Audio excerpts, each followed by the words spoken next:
Jumpa lagi dengan Mbak Melati dari Jawa Timur. Kita ngobrol-ngobrol lagi tentang Nusantara. Oke, apa ya? Saya mau nyapa para penjual online ya. Para penjual online dan offline tentunya. Tapi yang banyak di kita itu yang langsung kelihatan itu kan ya di online ya, yang karena kita memang terbiasa pada bawah smartphone-nya jadi otomatis yang langsung kelihatan itu adalah para penjual online. Dan para penjual online itu kita tahu sekarang yang paling banyak apalagi para penjual yang masih awal-awal gitu ya, apa yang mereka jual adalah apa ya, perubah warna Nusantara. Pasti bisa ditebak apa? Busana ya. Jadi busana Nusantara kita sekarang berubah total, ya kan? Di mana-mana, di setiap sudut kita lihat semua sudah bergamis ria. Semua udah seperti bukan warna Nusantara lagi. Dengan alasan wanita Islam wajib berjilbab, padahal itu adalah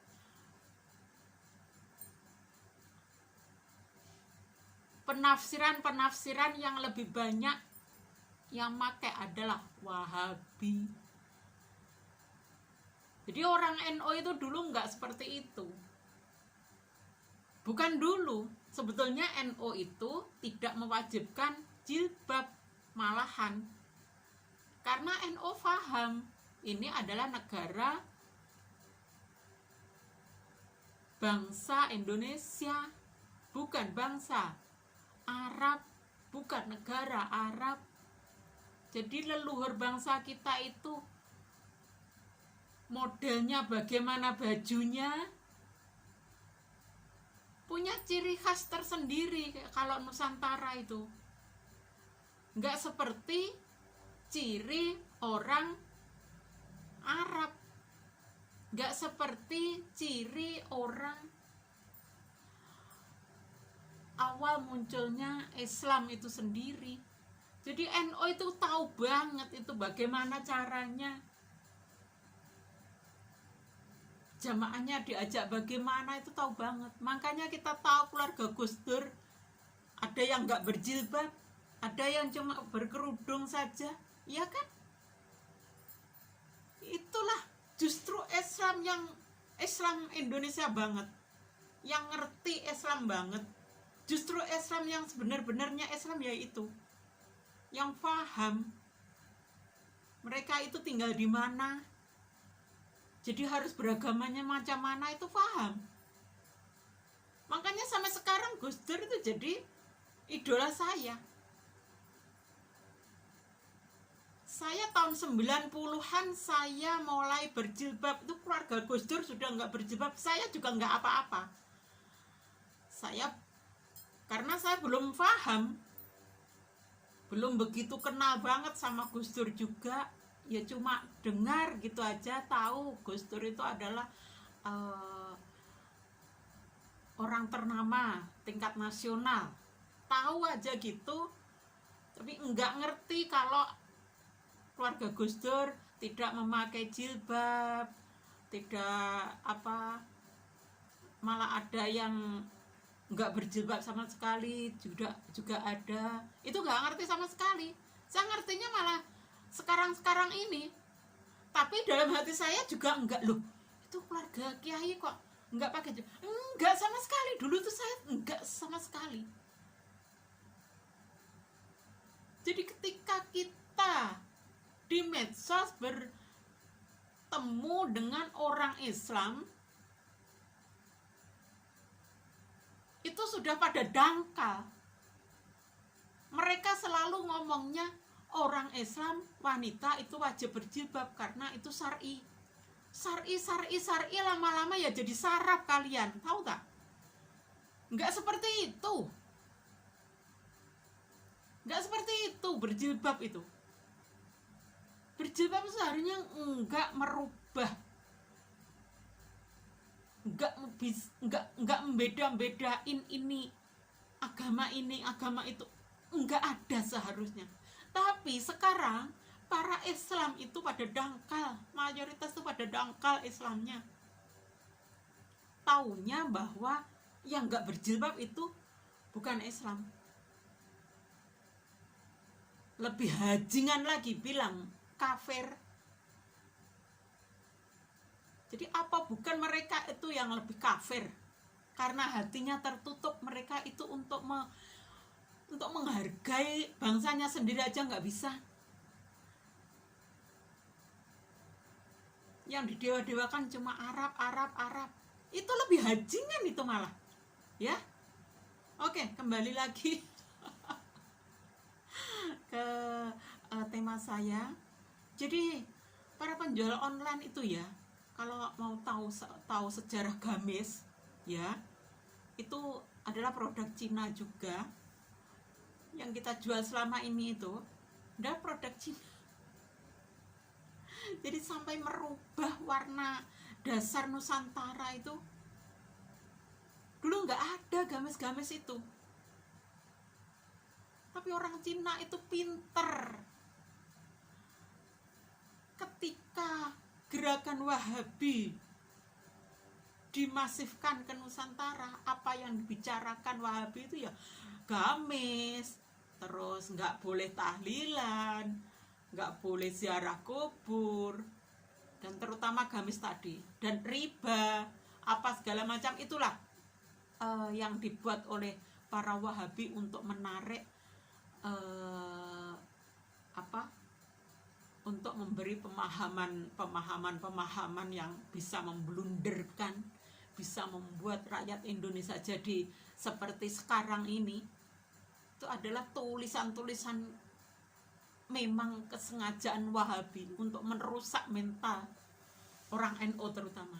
Dan udah kena, semua orang NU pada berjilbab kan sekarang. Kalau nggak berjilbab gitu udah NU ikut-ikutan radikal. Yang nggak berjilbab udah dikata kafir, nggak sama, beda paham, beda agama. Bisa loh seperti itu. Hati-hati orang NU ya, nggak seperti itu berjilbab itu. Oke, kembali lagi. Jadi dulu itu nggak ada loh gamis-gamis itu. Jadi setelah kepandaiannya Cina, oh ternyata Nusantara tuh sekarang mau diajak pakai gamis oleh Wahabi. Bener, wah. Mereka pun akhirnya membuat produk-produk yang untuk mendorong terciptanya perubahan warna Nusantara itu. Mereka bikin gamis-gamis luar biasa, dan siapa yang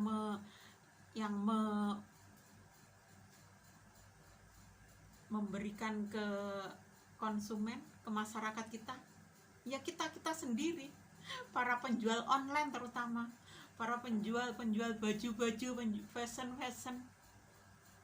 terutama itu memang sangat banyak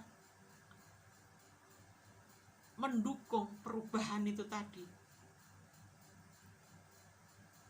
Jadi memang sangat membantu ekonomi kita, memang apa bisnis kita itu tadi ya, perekonomian kita jadi terbantu.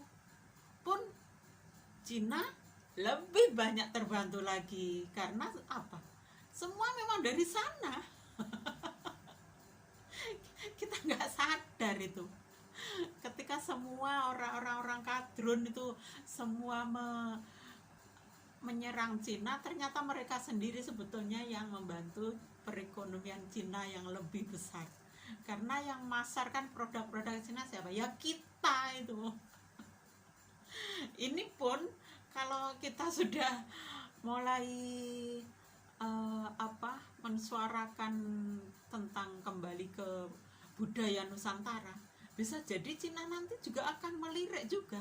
Oh, harus mulai ada perubahan.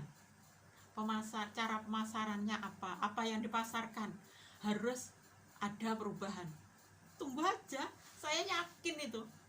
Semakin kita bersuara tentang Nusantara, akan dilirik apa sih di Nusantara sekarang yang lagi rame. Nah, pinter. Dan kita hanya sebagai pemasar saja.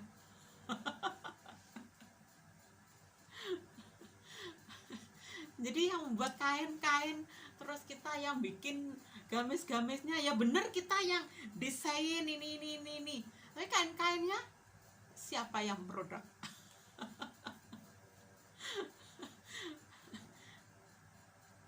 Siapa yang lebih terbantu itu para kadron nggak paham. Oke, kita lanjut. Jadi pergerakan perekonomian kita itu ya, kalau bisa itu yang tidak merubah warna Nusantara kita, bagaimana? Mbok ya kita itu ikut berpikir. Jadi sekali lagi, kita itu hanya di apa istilahnya, buat bisnis itu pakai dalil-dalil ya. Dikatakan bahwa sehelai rambut kamu yang terlihat oleh laki-laki lain yang bukan muhrim, menyeret bapak kamu, menyeret saudara laki-laki kamu, menyeret anak laki-laki kamu. Pembohongan luar biasa itu, pembodohan. Sekali lagi, pembodohan. Setingkat Gus Dur saja nggak seperti itu, setingkat Yai Shihab aja nggak seperti itu. Yai Quraish Shihab, saya nggak mau manggil Habib, saya manggilnya Kiai aja, karena udah ada di Nusantara, jadi saya panggil Kiai tetap. Terus saya kembali lagi ke model-model Nusantara pokoknya.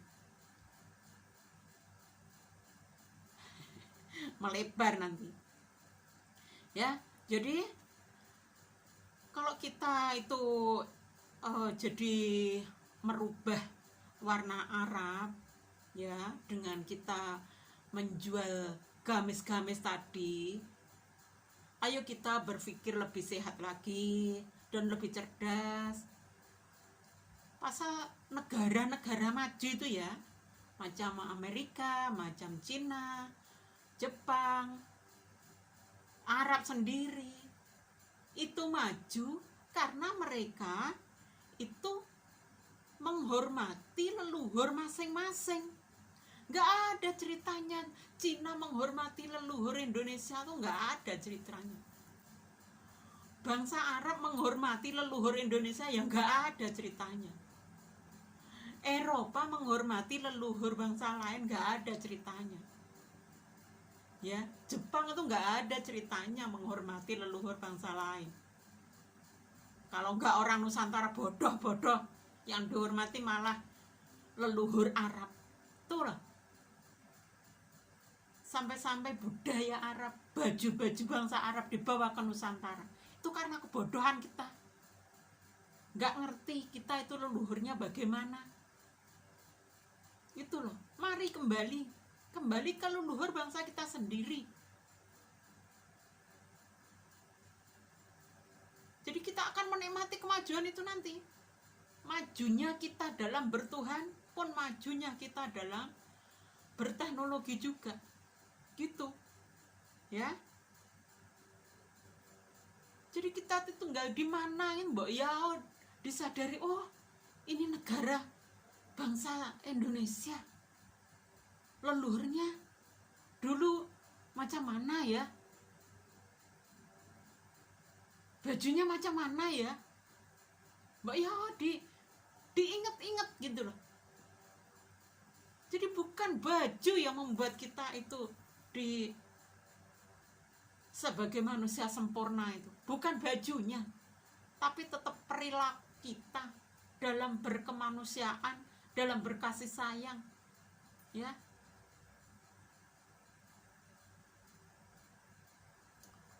Pun selain dengan kita hanya menjual gamis, deker, cadar,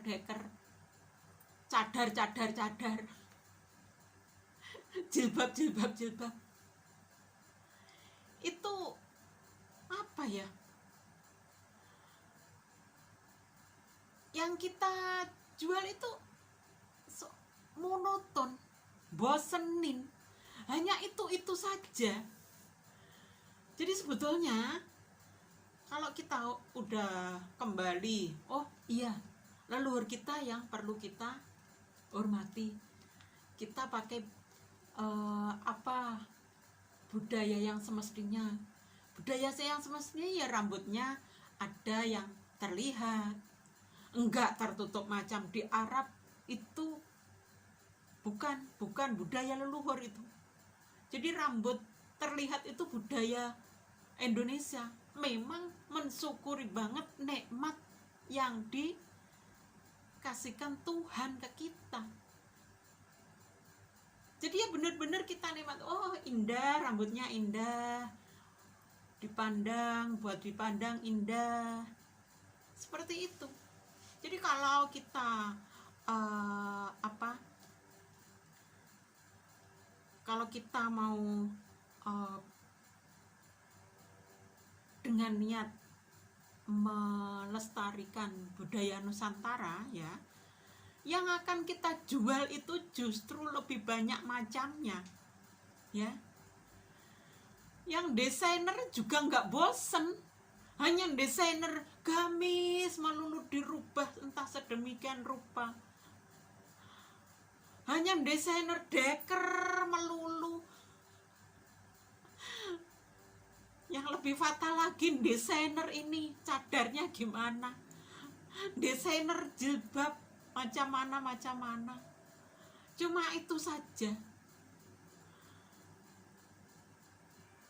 Itu lebih bosenin ya.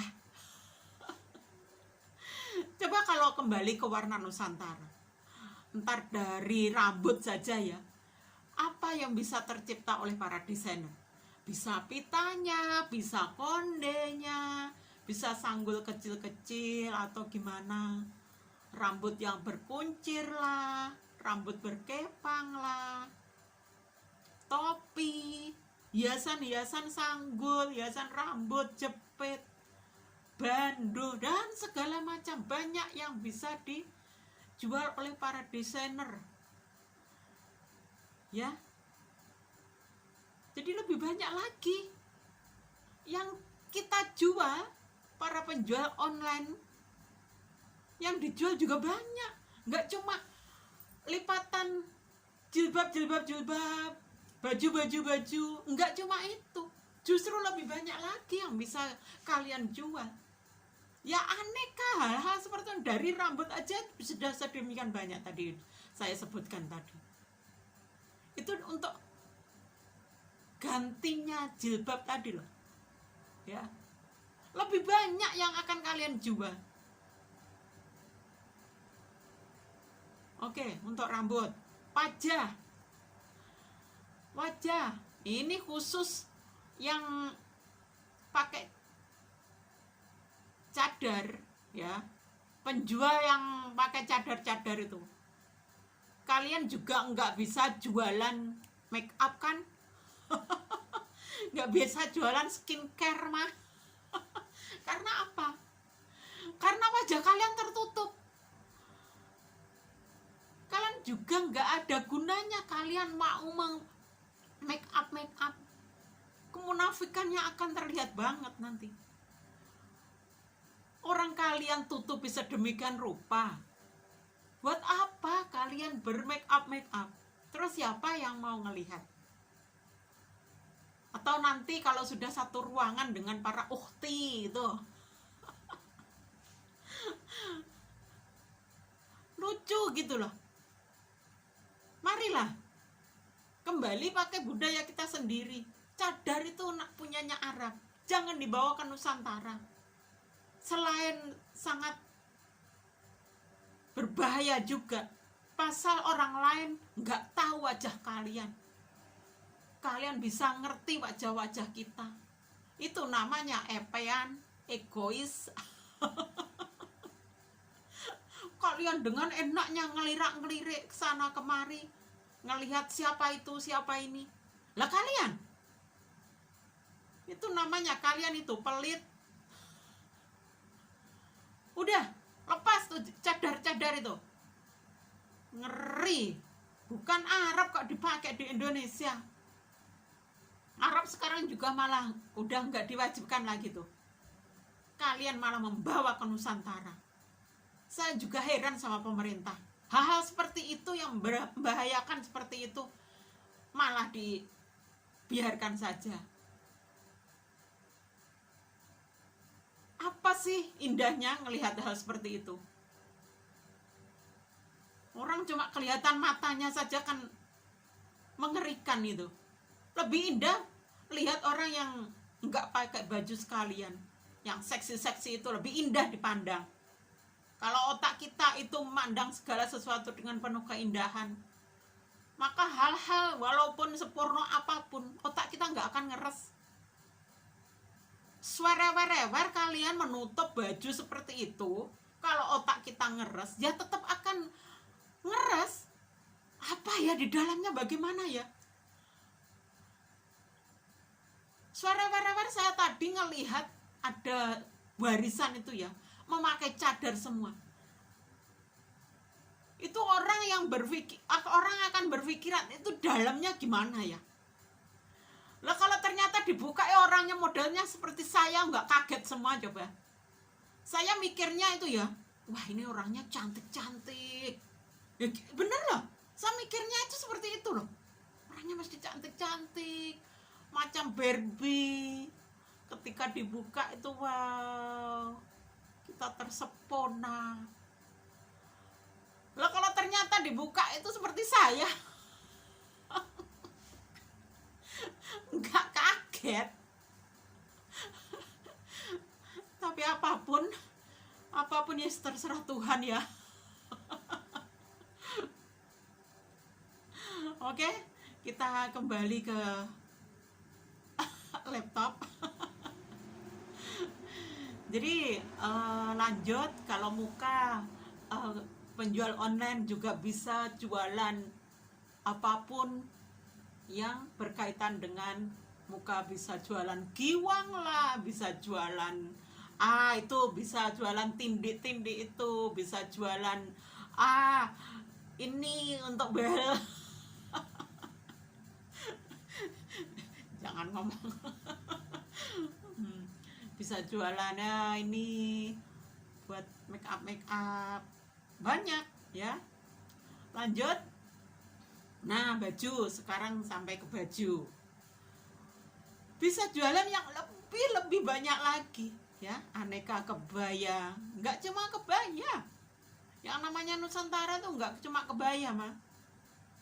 Yang bedain Nusantara dengan Arab itu apa?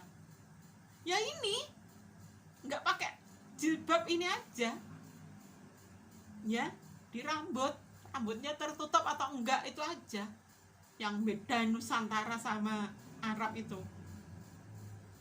Nusantara ada, tutuplah dadamu, makanya di Nusantara ada ibu-ibu yang pakai selendang, itu sebetulnya adalah untuk menutup. Udah ada di Nusantara itu. Jadi bukan harus ditutup di sini seluruh rambut tertutup. Orang pakai kerudung saja sudah dikata-katain, jilbaban aja belum bener. Lo bener lah. Saya dulu mulai terbuka ya, mulai saya berani membuka jilbab itu ya, saya mulai pakai kerudung biasa. Lah itu sudah ada murid saya yang bilang, "Bu, jilbabannya kok seperti itu? Jilbabannya mana? Bu, jilbabannya belum bener." Itu murid saya seperti itu. Padahal saya dulu juga enggak ngajarin kalian harus menutup aurat. Enggak. Itu karena bukan apa ya, saya dulu juga enggak sedangkal orang Islam sekarang saya itu. justru merasa orang yang ilmunya, ya saya sedikit banyak memang punya ilmu agama ya, jadi saya merasa saya udah bisa ngajarin ke anak-anak itu udah, jadi saya harus membuat diri saya seperti apa itu, saya ada itu dorongan itu memang ada. Oh, nanti melebar lagi. Wah, udah berapa menit itu. Jadi lanjut. Nah, ini banyak lah pokoknya ya, bajunya para desainer bisa banyak mendesain yang lebih ya, nggak cuma desainer gamis melulu. Ya, langsung ke bawahan. Nah, ini belum dalemannya. Kalian bisa jual itu. Saya kasih bocoran. Ada teman saya tuh bilang katanya dulu pernah yang namanya orang yang pakai cadar itu ternyata mereka enggak pakai daleman. Ya memang bikin sehat sih, peredaran darah lancar. Nggak usah itu, nanti melebar lagi. Jadi bawahan bisa dimodel sedemikian rupa, para desainer nggak akan bosan juga ya. Yang kalian jual juga bermacam-macam, nggak cuma gamis, bisa legging, bisa celana, bisa rok pendek. Nah, yang indah-indah, celana pendek yang indah-indah ya, itu yang kalian jual bisa seperti itu. Itu kalau kalian bisa ngerti bahwa oh, saya lagi sedang melestarikan, sedang menghormati leluhur saya sendiri, bukan leluhur bangsa Arab. Itu nanti akan mudah, kalian melangkah itu akan mudah. Enggak semunafik sekarang bilang syar'i, ternyata apa? Banyak yang main porno juga. Selingkuh juga, malu-maluin tambah. Ya, belum sepatu sandal. Bisa aneka yang kalian jual itu ya. Tas, dompet, tapi ini udah biasa. Ini kalau untuk sepatu, sandal, tas, dompet itu biasa. Para pengguna baju Arab juga pada biasa make. Jadi ya oke, saya kira juga itu aja dulu. Jadi marilah yang pertama kita sadari kita itu tinggal di mana, leluhur kita itu siapa, leluhur Mbah Muhammad itu siapa. Kita boleh mendewakan tanah Arab, tapi dewakan dulu leluhur kamu sendiri. Arab itu punya Mbah Muhammad, leluhurnya Mbah Muhammad, bukan leluhur kita. Leluhur kita ya yang ada di Nusantara, gitu loh. Ayo para penjual online, semangat, mulai dibuka siapa diri kita sebenarnya, mulai kita sadari, pelan-pelan renungkan. Nah, lalu biar warna Nusantara itu bisa muncul lagi, bukan warna Arab yang dimunculkan di Nusantara. Itu terlalu mendustai leluhur kita, terlalu mengencingi leluhur kita. Kita sangat kurang ajar kalau seperti itu. Oke ya, bisa dipahami mudah-mudahan. Terima kasih, mohon maaf. Parang matur sembah nuwun, sugeng dalu semua. Selamat beristirahat. Parang matur sembah nuwun.